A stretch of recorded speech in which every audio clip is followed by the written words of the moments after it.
अनगर नगर पंचायतीमध्ये राष्ट्रवादीकडून अर्ज दाखल करणाऱ्या आणि अर्ज बाद झालेल्या उज्ज्वला थिटेंनी माजी आमदार राजन पाटलांवरती गंभीर आरोप केलेत। राजन पाटील यांनी आपल्या मुलावरती हल्ला केल्याचा त्यांचा आरोप आहे। 200 लोक त्याला मारायला पाठवले असं त्यांनी म्हटलंय।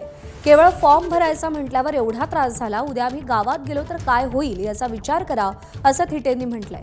आपल्याला आणि आपल्या मुलाला काही करणार नाही अशी शपथ राजन पाटील आणि त्यांच्या मुलांनी अनगर सिद्धच्या पिंडीवरती घ्यावी असं थिटेंनी म्हटलेलं आहे। एक सांगते, मला तिथून मतदान हे होणारच होतं। मला त्यांच्या विरुद्ध किती मतदान झाल्यावर त्यांनाच उलट भीती वाटली की आपलं गाव आपल्या विरोधात आहे आणि आपण आपल्या पक्षाला नेत्यांना सांगून आलोय की आम्ही बिनविरोध करणार आहोत। काल फॉर्म भरायला गेले तर एवढं सशस्त्र माणसं घेऊन जावलेली। उद्या मी आणि मुलगा गेलं तर तुमच्या लक्षात तर येईल का आम्ही कुठल्या कोपऱ्यामध्ये पडलोय आणि काय झालं? कोण विश्वास ठेवणार आहे सांगा? अनगर सिद्ध आमचं ग्रामदैवत आहे, दोघांनाही पूजेचं मान आहे।